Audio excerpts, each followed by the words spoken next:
ವಿದ್ಯಾರ್ಥಿಗಳೆಲ್ಲರಿಗೂ ನನ್ನ ನಮಸ್ಕಾರಗಳು ಹಾಗೂ ಈ ದಿನದ ಆನ್ಲೈನ್ ತರಗತಿಗೆ ತಮ್ಮೆಲ್ಲರನ್ನೂ ಸ್ವಾಗತಿಸುತ್ತಾ ಈ ದಿನದ ತರಗತಿಯನ್ನು ನಾನು ಪ್ರಾರಂಭ ಮಾಡ್ತಾ ಇದ್ದೇನೆ. ಕಳೆದ ತರಗತಿಯಲ್ಲಿ ದಿ ಪ್ರೀವಿಯಸ್ ಕ್ಲಾಸ್ ನಾವು ಪ್ಲ್ಯಾಂಟ್ ಬ್ರೀಡಿಂಗ್ ಬಗ್ಗೆ ಸಂಕ್ಷಿಪ್ತವಾಗಿ ತಿಳ್ಕೊಂಡ್ವಿ.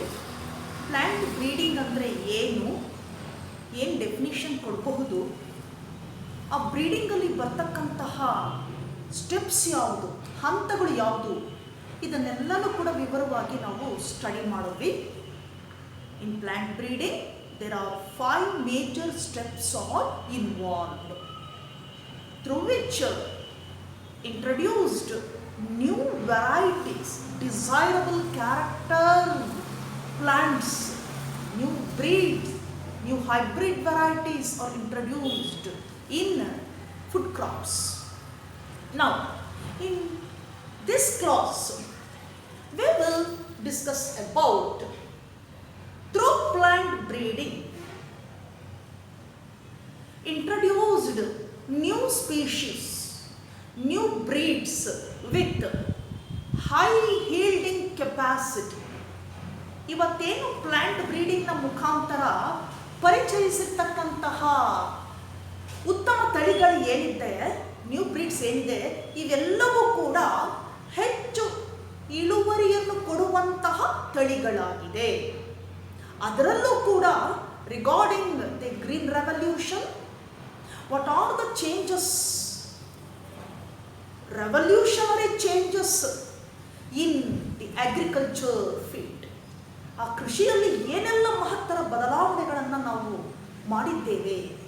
ಯಾಕೆ ಅಂದಾಗ to enhance food production for growing or increasing population, ಬೆಳೆಯುತ್ತಿರ್ತಕ್ಕಂತಹ ಜನಸಂಖ್ಯೆಗೆ ಆಹಾರವನ್ನು ಪೂರೈಸುವುದಕ್ಕೋಸ್ಕರ ಇಂತಹ ತಳಿಗಳನ್ನು ಅಭಿವೃದ್ಧಿಪಡಿಸಿ ಆ ಒಂದು ಆಹಾರ ಉತ್ಪಾದನೆಯನ್ನು ಹೆಚ್ಚಿಸ್ತಾ ಇದ್ದೇವೆ.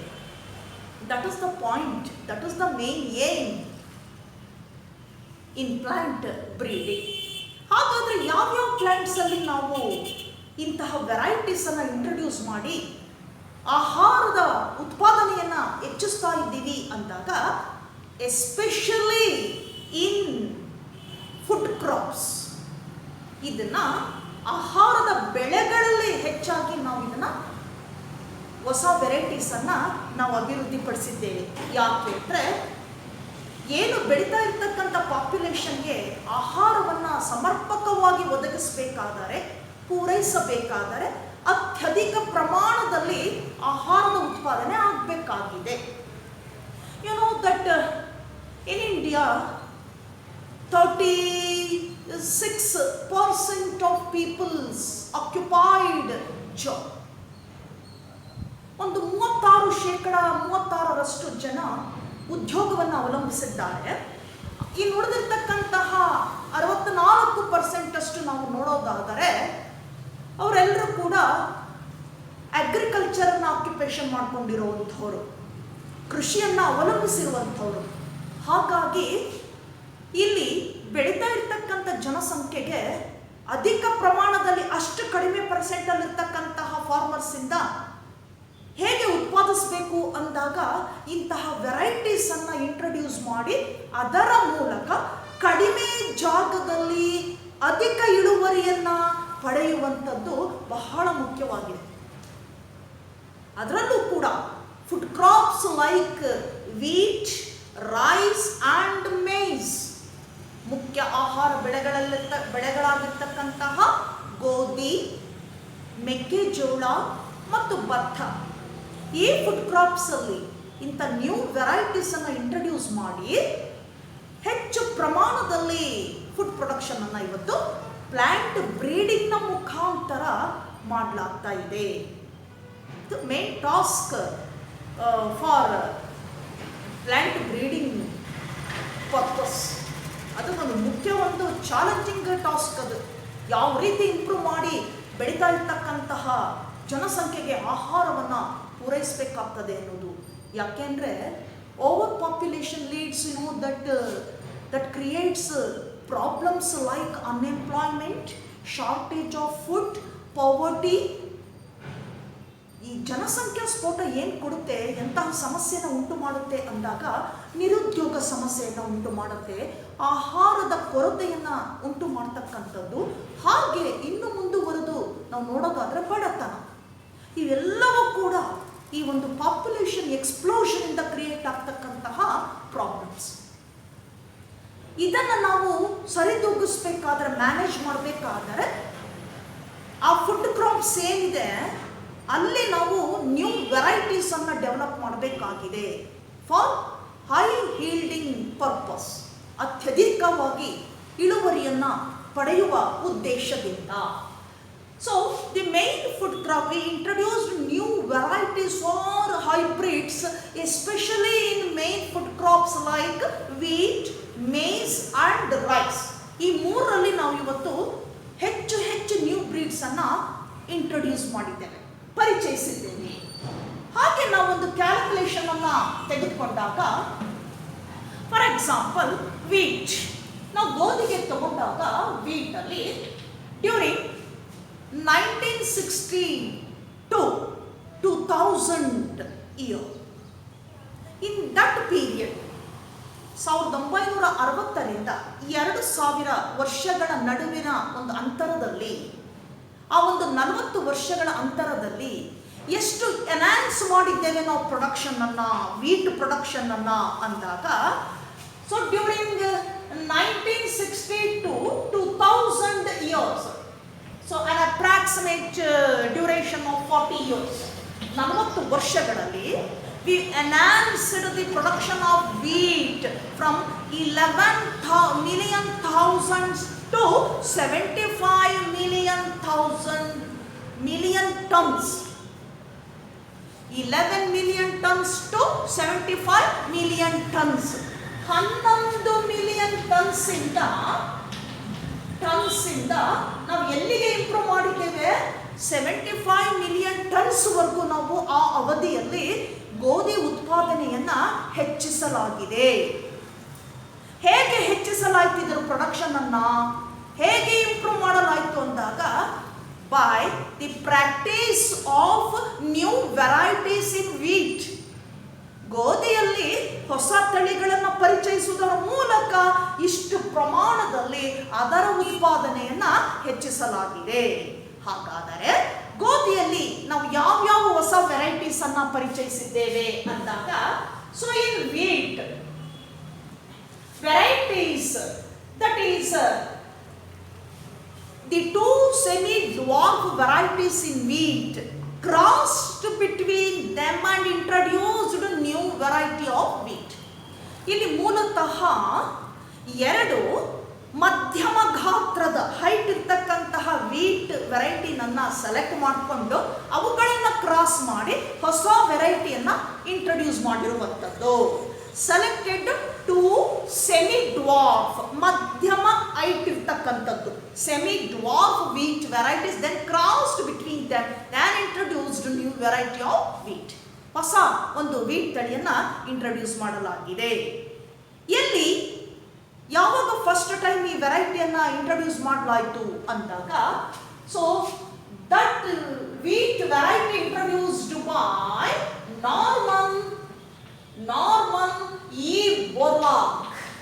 Norman E. Borlaug, Nobel Prize winner, a scientist. Norman E Borlaug ಅನ್ನುವಂತಹ ನೊಬೆಲ್ ಪ್ರೈಸ್ ವಿನ್ನರ್ ಏನು ಸೈಂಟಿಸ್ಟ್ ಇದ್ದಾರೆ. So he was first introduced wheat varieties in Mexico. ಮೆಕ್ಸಿಕೋದಲ್ಲಿ ಪ್ರಪ್ರಥಮವಾಗಿ ಈ ನ್ಯೂ ವೆರೈಟೀಸ್ ಅನ್ನ ಪರಿಚಯಿಸ್ತಾರೆ. ಎಲ್ಲಿ ಮೆಕ್ಸಿಕೋದಲ್ಲಿ ಅಂದಾಗ, ಇಂಟರ್ನ್ಯಾಷನಲ್ ಸೆಂಟರ್ ಫಾರ್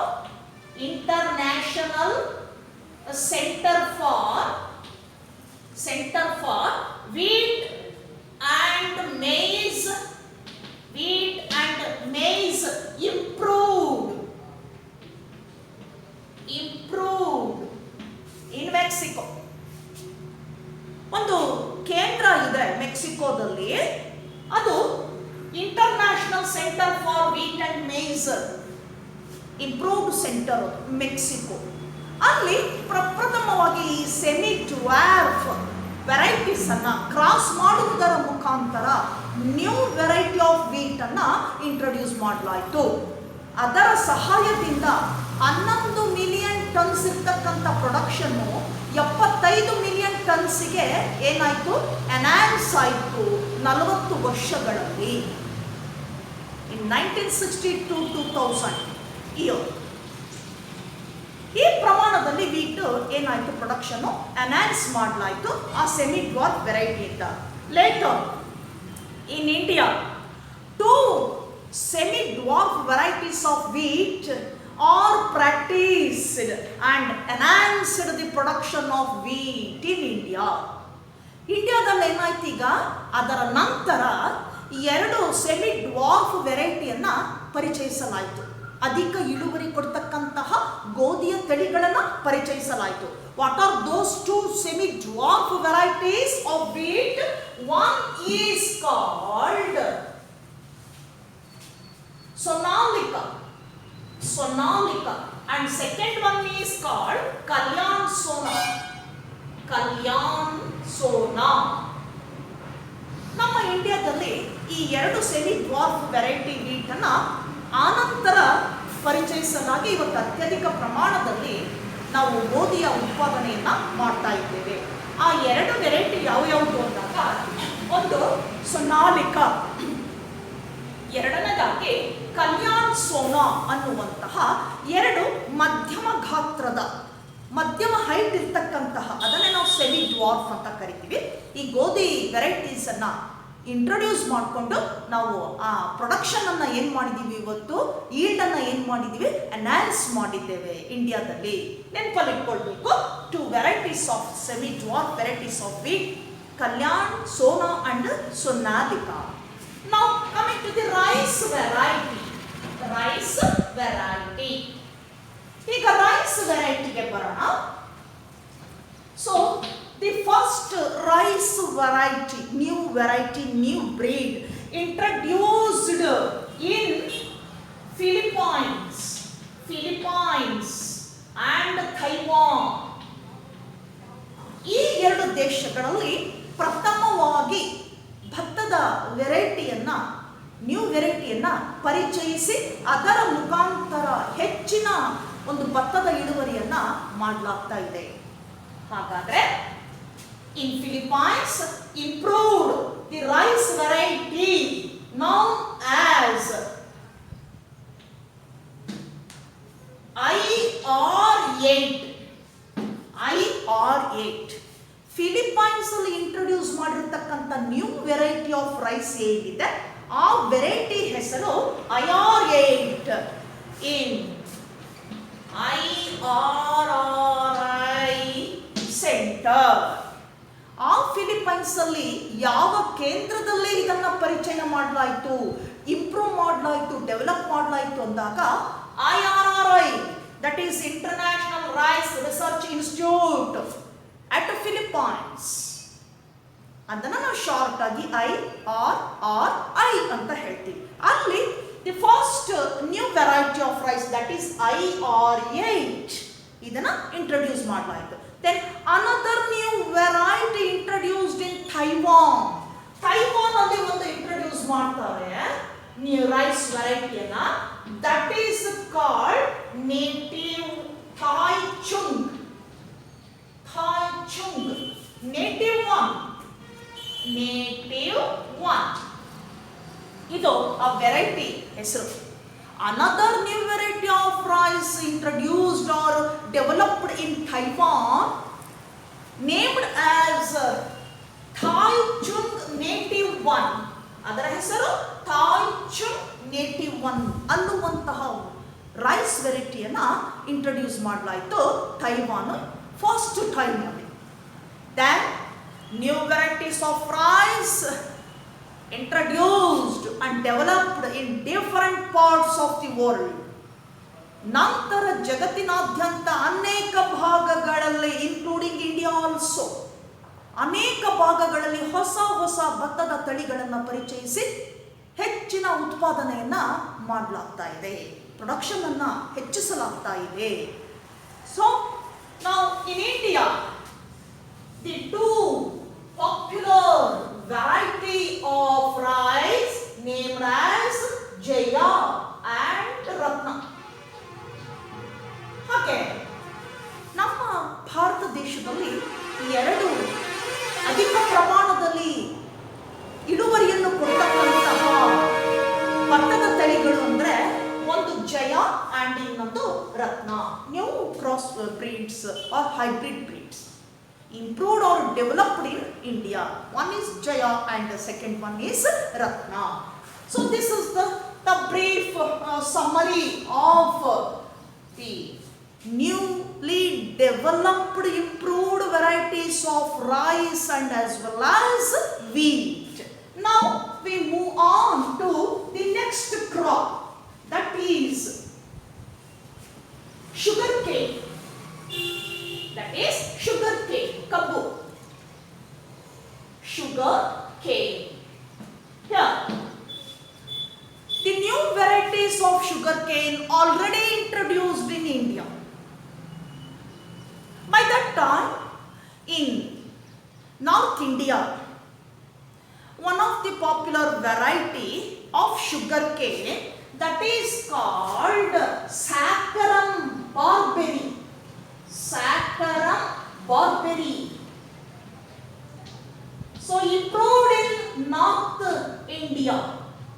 ಸೊ ಉತ್ತರ ಭಾರತದಲ್ಲಿ ಪ್ರಸಿದ್ಧವಾಗಿರ್ತಕ್ಕಂಥ ಒಂದು ಶುಗರ್ ಕೇನ್ ವೆರೈಟಿ ಅದು ಸ್ಯಾಕರಮ್ ಬಾರ್ಬೆರಿ ಎನ್ನುವಂಥದ್ದು. But this variety has less content of sugar in this stem. ಅದರ ಕಾಂಡದಲ್ಲಿ ಸಕ್ಕರೆಯ ಪ್ರಮಾಣ ಏನಾಗಿತ್ತು, ಕಡಿಮೆ ಇತ್ತು ಈ ಒಂದು ವೆರೈಟಿಯಲ್ಲಿ. When compared to the another variety improved in South India named as Saccharum officinarum. Saccharum officinarum. Officinarum. So ಈ ವೆರೈಟಿಯನ್ನ ಎಲ್ಲಿ ಇಂಪ್ರೂವ್ ಮಾಡಲಾಯಿತು? ದಕ್ಷಿಣ ಭಾರತದಲ್ಲಿ. It has rich content of sugar in the stem. ಆದರೆ ಈ ವೆರೈಟಿಯಲ್ಲಿ ಅದರ ಸ್ಟೆಮ್ ಅಲ್ಲಿ ಏನಾಗಿತ್ತು, ಸಕ್ಕರೆ ಅಂಶ ಏನಾಗಿತ್ತು, ಅಧಿಕವಾಗಿತ್ತು. Now improved a new variety of sugar cane by the crossing between these two varieties. ಈಗ ಈ ಎರಡು ವೆರೈಟೀಸ್ ಅನ್ನ ಕ್ರಾಸ್ ಮಾಡಿಬಿಟ್ಟು ಏನ್ ಮಾಡಿದ್ದಾರೆ, ಮತ್ತೊಂದು ಹೈಬ್ರಿಡ್ ಅನ್ನ ಇಂಟ್ರೊಡ್ಯೂಸ್ ಮಾಡಿದ್ದಾರೆ ಶುಗರ್ ಕೇನ್ ಅಲ್ಲಿ. Cross between Saccharum barberi and Saccharum officinarum introduced a new hybrid or new hybrid variety of sugarcane that contains rich content of sugar in the stem and the stem also in larger size. Stem also with larger size. ದಪ್ಪ ಕಾಂಡವನ್ನು ಹೊಂದಿದ್ದು ಅಧಿಕ ಸಕ್ಕರೆಯ ಪ್ರಮಾಣವನ್ನು ಹೊಂದಿರತಕ್ಕಂತಹ variety ಅದಾಗಿದೆ. ಆ new ವೆರೈಟಿನ ಹೇಗೆ ಪಡೆದ್ರು? Cross between Saccharum barberi and Saccharum officinarum. Now, next one, that is plant breeding for disease resistance. The next one is that is millets. Millets. Have you heard the word millet? ನಾವು ಇದನ್ನ ಸಿರಿಧಾನ್ಯ ಅಂತ ಹೇಳ್ತೇವೆ. So millets ಅಂತ ಹೇಳ್ತೀವಿ. Jowar, pearl millet ಅಂದರೆ ಸಾವೆ ಅಂತ ಹೇಳ್ತೀವಿ, ನವಣೆ, ಸಜ್ಜೆ, ಸಾವೆ. ಸೊ ಇವೆಲ್ಲವೂ ಕೂಡ ಸಿರಿಧಾನ್ಯ ಅಂತ ಹೇಳ್ಬಿಟ್ಟು ಈಗ ಇತ್ತೀಚೆಗಂತೂ ತುಂಬ ಜನಪ್ರಿಯವಾಗಿರ್ತಕ್ಕಂಥದ್ದು, ಹಾಗೆ ಡಿಮ್ಯಾಂಡು ಇರ್ತಕ್ಕಂಥದ್ದು, ಅತ್ಯಧಿಕ ಬೇಡಿಕೆ ಇರ್ತಕ್ಕಂತಹ ಧಾನ್ಯಗಳಾಗಿದೆ. ಯಾಕೆಂದರೆ ಫೈಬರ್ ಕಂಟೆಂಟನ್ನು ಹೆಚ್ಚಾಗಿ ಹೊಂದಿರೋದ್ರಿಂದ ಮನುಷ್ಯನಲ್ಲಿ ಏನಾಗ್ತದೆ, ರೋಗ ನಿರೋಧಕ ಶಕ್ತಿ ಹೆಚ್ಚಾಗುತ್ತೆ ಇದನ್ನು ಬಳಸೋದ್ರಿಂದ ಅನ್ನುವಂಥದ್ದು. So millets. In millets group, we improved varieties, new varieties in jowar, ಎಲ್ಲಿ? ಜೋಳದಲ್ಲಿ. ಜೋವರ್ ಅಂಡ್ ಪೋರ್ಲ್ ಮಿಲೆಟ್, ಸಾವೆ. ಪೋರ್ಲ್ ಮಿಲೆಟ್ ಅಂತಂದ್ರೆ ಸಾವೆ ಅಂತ ಕರಿತೇವೆ. ಇವುಗಳಲ್ಲಿ ಹೊಸ ಹೊಸ ತಳಿಗಳನ್ನ ಇಂಪ್ರೂವ್ ಮಾಡಲಾಗಿದೆ. ನಾವು we move on to plant breeding for disease resistant. Plant breeding for disease resistant. Disease resistant. ಹಾಗಾದರೆ ಪ್ಲಾಂಟ್ ಬ್ರೀಡಿಂಗ್ ಟೆಕ್ನಿಕ್ ಯಾವ ಕಾರಣದಿಂದ ಇಂಪ್ರೂವ್ ಮಾಡಿದ್ದೀವಿ ಅನ್ನೋದಾದ್ರೆ, ಒಂದು ಹೈ ಹೀಲ್ಡಿಂಗ್ ಪರ್ಪಸ್, ಅಧಿಕವಾಗಿ ಉತ್ಪಾದನೆ ಮಾಡುವಂಥದ್ದು. ಎರಡನೇದಾಗಿ ತಗೊಂಡಾಗ such new breeds have disease resistant power. They resist towards diseases from bacteria, virus and fungi. ಈಗ ರೋಗ ನಿರೋಧಕ ಶಕ್ತಿಯನ್ನ ಹೆಚ್ಚಿಸುವಂತ ಒಂದು ಪ್ರಯತ್ನ ನಾವು ಪ್ಲಾಂಟ್ ಬ್ರೀಡಿಂಗ್ ಇಂದ ಆ ವೆರೈಟೀಸ್ ಅಲ್ಲಿ ಮಾಡಿದ್ದೆ. So plant breeding for disease resistant. Main food crops and vegetables, they easily damaged by bacteria, fungi and viruses.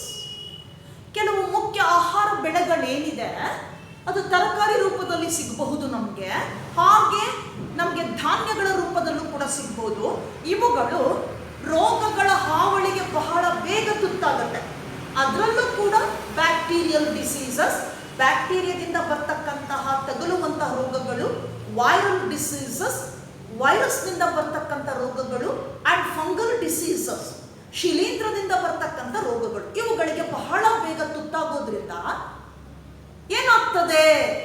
They damaged easily by these pathogens and reduce yield. ಏನಾಗ್ತದೆ? ಇಳುವರಿ ಕಡಿಮೆ ಆಗ್ತಾ ಬರ್ತದೆ. ಹಾಗಾಗಿ ಪ್ಲಾಂಟ್ ಬ್ರೀಡಿಂಗ್ ಅಲ್ಲಿ ನಮಗೆ ಮೇನ್ ಪರ್ಪಸ್ ಏನಪ್ಪ, ಮುಖ್ಯ ಉದ್ದೇಶ ಏನು, ಅಲ್ಲಿ ಏಮ್ ಏನು ಅಂದ್ರೆ, ದೋಸ್ varieties have disease resistant capacity.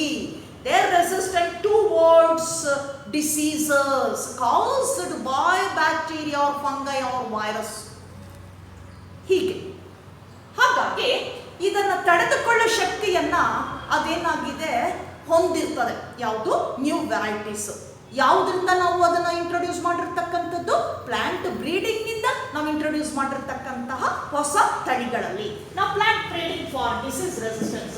Here in your text book given some examples, some diseases in particular crops or vegetables, how the new variety of such crop or such vegetable resist towards bacteria or fungi or viruses. ಇಲ್ಲಿ ಒಂದು chart ಅನ್ನು ಕೊಟ್ಟಿದ್ದಾರೆ ನಿಮ್ಮ ಒಂದು syllabus ಅಲ್ಲಿ. ಅಲ್ಲಿ ಒಂದು ಕೆಲವು ಡಿಸೀಸಸ್ ಅನ್ನು ಕೊಟ್ಬಿಟ್ಟು ಅದರಿಂದ ಹೇಗೆ ತಡೆಗಟ್ಟುವ ಶಕ್ತಿಯನ್ನು ಹೊಂದಿದೆ ಅದು ಅನ್ನೋದನ್ನ ಹೇಳ್ತಾ ಹೋಗ್ತಾರೆ. ನೋಡೋಣ ಯಾವ್ಯಾವ್ದು ಅಂದಾಗ, for examples bacterial disease, bacterial diseases. ಈಗ ಬ್ಯಾಕ್ಟೀರಿಯಾದಿಂದ ಹರಡ್ತಕ್ಕಂತಹ ಡಿಸೀಸು ಯಾವ್ಯಾವುದರಲ್ಲಿ ಅಂದಾಗ, brown Rust disease in wheat, ಹಾಗೆ red rot disease in sugar cane. ನೋಡಿ, ಬ್ಯಾಕ್ಟೀರಿಯಾದಿಂದ ಹರಡ್ತಕ್ಕಂತಹ ರೋಗಗಳಲ್ಲಿ ಮುಖ್ಯವಾಗಿ ಬ್ರೌನ್ ರಸ್ಟ್ ಡಿಸೀಸ್, ಹಳದಿ ತುಕ್ಕು ರೋಗ. ಎಲ್ಲಿ? ವೀಟ್ ಪ್ಲಾಂಟ್ ಅಲ್ಲಿ, ಗೋಧಿಯಲ್ಲಿ ಕಂಡು ಬರ್ತಕ್ಕಂತಹ ಹಳದಿ ತುಕ್ಕು ರೋಗ, ಎಲೆಗಳಲ್ಲಿ ಕಂಡು ಬರ್ತಕ್ಕಂತಹ ಹಳದಿ ತುಕ್ಕು ರೋಗ, ಅದನ್ನ ಬ್ರೌನ್ ರಸ್ಟ್ ಡಿಸೀಸ್ ಅಂತ ಕರಿತೀವಿ ನಾವು. ಇದು ಕಾಸ್ಡ್ ಬೈ ಬ್ಯಾಕ್ಟೀರಿಯಾ. ಹಾಗಾಗಿ ನಮಗೆ ವೀಟ್ ಪ್ರೊಡಕ್ಷನ್ ಕಡಿಮೆ ಆಗ್ತಿದೆ. ಈ ನ್ಯೂ ವೆರೈಟಿಯಲ್ಲಿ ಏನಾಗುತ್ತೆ? ಆ ರೆಸಿಸ್ಟೆಂಟ್ ಪವರ್ ಇದೆ. They resist towards bacterial disease such as brown rust disease in wheat and red rot disease in sugar cane. red rot ಅಂದ್ರೆ ಕೆಂಪು ಕೊಳೆ ರೋಗ ಎಲ್ಲಿ? ಶುಗರ್ ಕೇನ್ನಲ್ಲಿ. ಏನು ಕಬ್ಬಿನಲ್ಲಿ ಕಂಡುಬರ್ತಕ್ಕಂತಹ ಕೆಂಪು ಕೊಳೆ ರೋಗ ಏನಿದೆ ಇದನ್ನ ತಡೆಗಟ್ಟುವ ಶಕ್ತಿಯನ್ನ ಹೊಸ ವೆರೈಟೀಸ್ನಲ್ಲಿ ಇಂಪ್ರೂವ್ ಮಾಡಿದ್ದಾರೆ. ಇದು ಒಂದು ಬ್ಯಾಕ್ಟೀರಿಯಾದಲ್ಲಿ ಕೊಡ್ತಕ್ಕಂಥ 2 ಉದಾಹರಣೆಗಳು. ನೆಕ್ಸ್ಟ್ ಮತ್ತೆರಡು ಉದಾಹರಣೆ ಕೊಟ್ಟಿದ್ದಾರೆ. ಯಾವುದದು? Viral diseases. ವೈರಲ್ ಡಿಸೀಸಸ್ ಇನ್ನೊಂದು ಉದಾಹರಣೆ ಇದೆ. ಯಾವುದದು? ವೈರಸ್ ಇಂದ ಬರ್ತಕ್ಕಂಥದ್ದು. That is black rot disease. Black rot disease in crucifera. Crucifera plants. Crucifera plants. ಹಾಗೆ ವೈರಸ್ನಿಂದ ಹರಡ್ತಕ್ಕಂಥ ಡಿಸೀಸಸ್ ಏನಿದೆ ಅಲ್ಲಿ ಕೂಡ ಮೊಸಾಯಿಕ್, ಟೊಬ್ಯಾಕೊ ಮೊಸಾಯಿಕ್ ವೈರಸಸ್ ಏನಿದೆ ಸೇಮ್ ವೈರಸ್ ಇಂದಾನೆ ಕಾಸ್ ಆಗ್ತಕ್ಕಂಥದ್ದು ಕ್ರೂಸಿಫೆರಾ ಪ್ಲಾಂಟ್ಸ್ ಅಲ್ಲಿ. ಕ್ರೂಸಿಫೆರೇಸಿ ಅಂತಕ್ಕಂಥದ್ದೊಂದು ಫ್ಯಾಮಿಲಿ ಇದೆ. That family includes crucifer plants. ಯಾವ್ಯಾವ್ದದು ಕ್ರೂಸಿಫೆರಾ ಪ್ಲಾಂಟ್ಸ್ ಅಂದ್ರೆ? ಸಾಸಿವೆ ನೀವು ನೋಡಿದ್ದೀರಲ್ವಾ, ಮಸ್ಟರ್ಡ್. ಸೊ ಈ ರೀತಿ ಬರ್ತಕ್ಕಂಥ ಪ್ಲಾಂಟ್ಸ್ ಎಲ್ಲವೂ ಕೂಡ ಕ್ರೂಸಿಫೆರಾದಾಗ ಸೇರ್ಕೊಳ್ತದೆ. ಇಂಥ ಪ್ಲಾಂಟ್ಸಿಗೆ ಏನಾಗ್ತದೆ? ವೈರಸ್ ಇಂದ, ಟೊಬ್ಯಾಕೊ ಮೊಸಾಯಿಕ್ ವೈರಸ್ ಏನಿದೆ same virus causes this disease in crucifer plants or crucifera family. ಇದನ್ನು ತಡೆಗಟ್ಟುವ ಶಕ್ತಿಯನ್ನ ಹೊಂದಿದೆ. ಹಾಗೆ ನೆಕ್ಸ್ಟ್ ಒಂದು ನೋಡೋಣ. Late blight disease. Late blight disease. Blight disease in potato. In potato caused by a bacterium. ಹಾಗೆ ನಾವು ಆಲೂಗಡ್ಡೆಯಲ್ಲಿ ಕಂಡು ಬರ್ತಕ್ಕಂಥ ಸಾಮಾನ್ಯ ಬ್ಯಾಕ್ಟೀರಿಯಾದಿಂದ ಬರ್ತಕ್ಕಂಥ ರೋಗ ಲೇಟ್ ಬ್ಲೈಟ್ ಡಿಸೀಸ್ ಅಂತ ಕರಿತೇವೆ. ಅದು ಏನಂತ ಹೇಳ್ತೇವೆ ನಾವು? ಎಲೆಗಳಲ್ಲಿ ಕಂಡು ಬರ್ತಕ್ಕಂಥ ಚುಕ್ಕೆ ರೋಗ, ಎಲೆ ಚುಕ್ಕೆ ರೋಗ ಅಂತ ಹೇಳ್ತೀವಿ. Late blight disease in potato caused by bacterium. So one of the bacterial disease. ಇದನ್ನು ತಡೆಗಟ್ಕೊಳ್ತಕ್ಕಂಥ ಶಕ್ತಿ ಆ ನ್ಯೂ ವೆರೈಟಿ ಆಫ್ ಪೊಟ್ಯಾಟೊದಲ್ಲಿ ಇದೆ. ಇಷ್ಟು ಎಕ್ಸಾಂಪಲ್ಸ್ ಅನ್ನ ನಿಮ್ಮ ಟೆಕ್ಸ್ಟ್ ಬುಕ್ ಅಲ್ಲಿ ಕೊಟ್ಟಿದ್ದಾರೆ. ನೀವು ಅದನ್ನು ಸ್ವಲ್ಪ ಬರೆದು ಪ್ರಾಕ್ಟೀಸ್ ಮಾಡ್ಕೊಳ್ಬೇಕು. ಬ್ಯಾಕ್ಟೀರಿಯಲ್ ಡಿಸೀಸ್ ಅಲ್ಲಿ ಪೊಟ್ಯಾಟೊದಲ್ಲಿ ಒಂದು ನೋಡ್ತೀವಿ, ಶುಗರ್ ಕೇನ್ ನಲ್ಲಿ ನೋಡ್ತೇವೆ, ಹಾಗೆ ವೀಟ್ ಅಲ್ಲಿ ನೋಡ್ತೀವಿ. ವೈರಸಸ್ ಅಲ್ಲಿ ಬರೋದಾದ್ರೆ ಒಂದನ್ನ ನೋಡ್ತೀವಿ, ಕ್ರೂಸಿಫೆರಾ ಫ್ಯಾಮಿಲಿಯಲ್ಲಿ ಕಂಡು ಬರ್ತಕ್ಕಂಥ ಡಿಸೀಸ್. ಇದನ್ನ ಸ್ವಲ್ಪ ನೀವು ಬರೆದು ಪ್ರಾಕ್ಟೀಸ್ ಮಾಡ್ಕೊಳ್ತಕ್ಕಂಥದ್ದು. Next methods of breeding for disease resistant. ಹಾಗಾದ್ರೆ ಏನೆಲ್ಲ ವಿಧಾನಗಳನ್ನು ಅನುಸರಿಸಿ ಈ ಡಿಸೀಸ್ ರೆಸಿಸ್ಟೆಂಟ್, ಡಿಸೀಸ್ ಬರದೇ ಇರೋ ಹಾಗೆ ಆ ರೆಸಿಸ್ಟೆಂಟ್ ಪವರ್ ಅನ್ನ ನ್ಯೂ ವೆರೈಟೀಸ್ ಅಲ್ಲಿ ಇವತ್ತು ಇಂಟ್ರೊಡ್ಯೂಸ್ ಮಾಡಿದ್ದೇವೆ ಅನ್ನುವಂಥದ್ದು. Methods of breeding for disease resistant. Here one of the main method comes under this breeding technology or technique that is called conventional method. ಇಲ್ಲಿ ನಾವು ಒಂದು ಮೆಥಡ್ ಅನ್ನು ಅನುಸರಿಸ್ತೀವಿ, ಅದನ್ನ ಕನ್ವೆನ್ಷನಲ್ ಮೆಥಡ್ ಅಂತ ಕರಿತೇವೆ. ಸಹಾಯಕಾರಿಯಾಗಿರ್ತಕ್ಕಂಥದ್ದು. Conventional method includes hybridisation technique and selection. ಈ conventional method ಏನಿದೆ ಈ ಒಂದು ಕ್ರಮದಿಂದ, ವಿಧಾನದಿಂದ ರೋಗ ನಿರೋಧಕ ಶಕ್ತಿಯನ್ನ ತಳಿಗಳಲ್ಲಿ, ನ್ಯೂ ಬ್ರೀಡ್ಸ್ ಅಲ್ಲಿ ಹೆಚ್ಚಿಸುವಂಥದ್ದು. ಈ ಕನ್ವೆನ್ಷನಲ್ ಮೆಥಡ್ ಅಲ್ಲಿ ಎರಡು ಟೆಕ್ನಿಕ್ಸ್ ಇದೆ. One is hybridisation technique, another one is selection. ಒಂದು ಹೈಬ್ರಿಡೈಸೇಷನ್, ಸಂಕರಣ ಕ್ರಿಯೆ, ಸಂಕರಣ ವಿಧಾನ.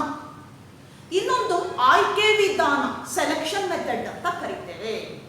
ಥ್ರೂ ವಿಚ್, ಇದರ ಮೂಲಕ introduced or enhanced disease resistant power in new breeds of food crops or vegetables or commercial crops etc. ಈ ರೀತಿಯಾಗಿ ರೋಗ ನಿರೋಧಕ ಶಕ್ತಿಯನ್ನ ಹೊಸ ತಳಿಗಳಲ್ಲಿ ನಾವು ಅಭಿವೃದ್ಧಿ ಪಡಿಸುತ್ತೇವೆ. Here in your textbook given some examples. A chart is given in your textbook. ಒಂದು ಚಾರ್ಟ್ ಅನ್ನು ನಿಮ್ಮ ಟೆಕ್ಸ್ಟ್ ಬುಕ್ ಅಲ್ಲಿ ಕೊಟ್ಟಿದ್ದಾನೆ. ಯಾವ ವೆರೈಟಿ, ಅದರ ನ್ಯೂ ವೆರೈಟಿ ಯಾವುದು, ಯಾವ ರೋಗದಿಂದ ಮುಕ್ತವಾಗಿದೆ ಅನ್ನುವಂತ ಒಂದು ಚಾರ್ಟ್ ಅನ್ನ ಕೊಟ್ಟಿದ್ದಾನೆ. ನೋಡೋಣ ಈಗ. So this is the chart. Example, first one, wheat. Wheat variety here, Himagiri. The new variety of wheat, hybrid variety of wheat. ಮೊದಲು ಇಲ್ಲಿ ಯಾವುದು ಒಂದು ವೆರೈಟಿ ಅಂತ ಹೇಳಿದಾನೆ, ಫುಡ್ ಕ್ರಾಪ್ಸ್ ಯಾವುದು ಅಂತ ಕೊಟ್ಟಿದ್ದಾನೆ. First column includes name of the food crops, then second column includes their new variety, ಅವುಗಳ ಹೊಸ ತಳಿ. Then last column includes which disease they resist, ಯಾವ ರೋಗದಿಂದ ಮುಕ್ತವಾಗಿದೆ ಅನ್ನುವಂಥ ಟೇಬಲ್ ಅನ್ನ ಕೊಟ್ಟಿದ್ದಾನೆ, ಇಲ್ಲಿ ಚಾರ್ಟ್ ಅನ್ನ ಕೊಟ್ಟಿದ್ದಾರೆ. So look at this chart. First one, name of the crop wheat, the variety of wheat that is Himagiri. wheat ಅಲ್ಲಿ ಯಾವುದು? Himagiri. Then which disease it resist, ಯಾವ ರೋಗದಿಂದ ಮುಕ್ತವಾಗಿದೆ ಹಿಮಗಿರಿ? Leaf Rust disease. ಈ ಹೊಸ ವೆರೈಟಿ ಹಿಮಗಿರಿ ಏನಿದೆ ಗೋಧಿಯಲ್ಲಿ, ಇದು ಲೀಫ್ ರಸ್ಟ್ ಡಿಸೀಸ್ ಇಂದ ಏನಾಗಿದೆ? ಅದು ಮುಕ್ತವಾಗಿದೆ, ರೆಸಿಸ್ಟ್ ಆಗಿದೆ, ಅದು ತಡ್ಕೊಳ್ತಕ್ಕಂಥ ಶಕ್ತಿಯನ್ನ ಹೊಂದಿದೆ. ಹಾಗೆ ಸೆಕೆಂಡ್ ಒನ್ ಬ್ರಾಸಿಕಾ, ಬ್ರಾಸಿಕೇಸಿ ಫ್ಯಾಮಿಲಿ ಅಂತ ಕರೀತೇವೆ. ಸೊ ಆ ಬ್ರಾಸಿಕೇಸಿನಲ್ಲಿ ಯಾವುದಪ್ಪ ಬರ್ತಕ್ಕಂಥ ತಳಿ ಅಂದ್ರೆ ಪೂಸಾ ಸುವರ್ಣಿಂ ಅಂತ ಕರಿತೀವಿ. ಅದರ ನ್ಯೂ ವೆರೈಟಿ ಯಾವುದು? ಪೂಸಾ ಸುವರ್ಣಿಂ. ಹಾಗಾದ್ರೆ ಯಾವುದರಿಂದ ಅದು ಮುಕ್ತವಾಗಿದೆ? ವೈಟ್ ರಸ್ಟ್ ಡಿಸೀಸ್, ಬಿಳಿ ತುಕ್ಕು ರೋಗ, ಅದರಿಂದ ಮುಕ್ತವಾಗಿರ್ತಕ್ಕಂಥದ್ದು ಬ್ರಾಸಿಕೇಸಿ ಫ್ಯಾಮಿಲಿಯಲ್ಲಿ ಬರ್ತಕ್ಕಂಥದ್ದೊಂದು ಯಾವುದು? Pusa Swarnim. Then third one in cauliflower, ಇಲ್ಲಿ ನೇಮ್ ಕೊಡ್ತಾ ಹೋಗ್ತಾನೆ. ಒಂದು ವೀಟ್ ಆಯ್ತು, ಸೆಕೆಂಡ್ ಬ್ರಾಸಿಕಾ ಆಯ್ತು, ಥರ್ಡ್ ಒನ್ ಕಾಲಿಫ್ಲವರ್, ಹೂಕೋಸು ಕಾಲಿಫ್ಲವರ್. ಹೌದಲ್ವಾ? ನೋಡಿದ್ದೀರಾ ನೀವೆಲ್ಲ. ಸೊ ಅದರಿಂದ ಒಂದು ಡೆಲಿಷಿಯಸ್ ಐಟಮ್ಸ್ ಅನ್ನ ಎಲ್ಲ ಮಾಡಿ ರುಚಿಯನ್ನು ನೋಡುವಂಥದ್ದನ್ನು ನಾವು ನೋಡಿದ್ದೀವಿ, ತಿಂದಿದ್ದೀವಿ ಅಲ್ವಾ? So cauliflower. ಸೊ ಕಾಲಿಫ್ಲವರ್ ಅಲ್ಲಿ ನ್ಯೂ ವೆರೈಟಿ ಯಾವುದು? ಪೂಸಾ ಶುಭ್ರ, ಶುಭ್ರ, ಪೂಸಾ ಶುಭ್ರ. ಈ ಪೂಸಾ ಶುಭ್ರ ವೆರೈಟಿ ಯಾವುದರಿಂದ ತಡೆಗಟ್ಟುತ್ತೆ, ರೋಗದಿಂದ ಮುಕ್ತವಾಗಿದೆ? ಬ್ಲ್ಯಾಕ್ ರಾಟ್, ಕಪ್ಪು ಕೊಳೆ ರೋಗದಿಂದ ಅಥವಾ ರೋಗವನ್ನು ತಡೆಗಟ್ಟುವ ಶಕ್ತಿಯನ್ನ ಹೊಂದಿದೆ Pusa Shubhra. Then last one, next one cowpea, ಅಲಸಂದೆ ಅಂತ ಕರಿತೀವಿ, ಹಲಸಂದೆ. ಈ ಅಲಸಂದೆಯಲ್ಲಿ ಏನಿದೆ ಅದರ ವೆರೈಟಿ ಪೂಸಾ ಕೋಮಲ್. ಅದರ ನ್ಯೂ ವೆರೈಟಿ ಯಾವುದು? ಪೂಸಾ ಕೋಮಲ್. ಯಾವುದರಿಂದ ಮುಕ್ತವಾಗಿದೆ? ಬ್ಯಾಕ್ಟೀರಿಯಲ್ ಬ್ಲೈಟ್ ಡಿಸೀಸ್, ಚುಕ್ಕೆ ರೋಗದಿಂದ, ಬ್ಯಾಕ್ಟೀರಿಯಾದಿಂದ ತಗುಲುವಂತ ಚುಕ್ಕೆ ರೋಗದಿಂದ ರೆಸಿಸ್ಟ್ ಆಗಿದೆ ಕೌಪಿ ಅಲಸಂದೆ. ಇದರ ವೆರೈಟಿ ಪೂಸಾ ಕೋಮಲ್. ಮೆಣಸಿನಕಾಯಿನಲ್ಲಿ, ಹಸಿಮೆಣಸಿನಕಾಯಿನಲ್ಲಿ ಯಾವ ವೆರೈಟಿ? ಪೂಸಾ ಸದಾಬಹಾರ್. ಅದರ new variety of chilli is Pusa Sadabahar. ಯಾವುದರಿಂದ ತಡೆಗಟ್ಟಿದೆ? Tobacco mosaic virus that causes leaf curl disease.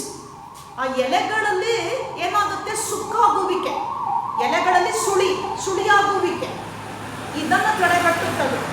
ಈ ಎಲೆ ಸುಳಿ ರೋಗ ಯಾವುದರಿಂದ ಬರುತ್ತಲ್ಲಿ? Tobacco mosaic virus, TMV, shortly termed as TMV virus. ಇದನ್ನು ತಡ್ಕೊಳ್ತಕ್ಕಂಥ ಶಕ್ತಿಯನ್ನು ಹೊಂದಿದೆ Pusa Sadabahar, the new variety of chilli. ಮೆಣಸಿನಕಾಯಿನಲ್ಲಿ ನೋಡ್ತಕ್ಕಂತಹ new variety. So that resist from the disease, viral disease, leaf curl disease caused by TMV virus, tobacco mosaic virus. So this is the brief summary of how the new varieties resist towards different diseases caused by bacteria or virus or fungi through plant breeding. So this is enough for this class, and I will take up the new concept in plant breeding, that is mutation breeding, in next class. Till then, goodbye.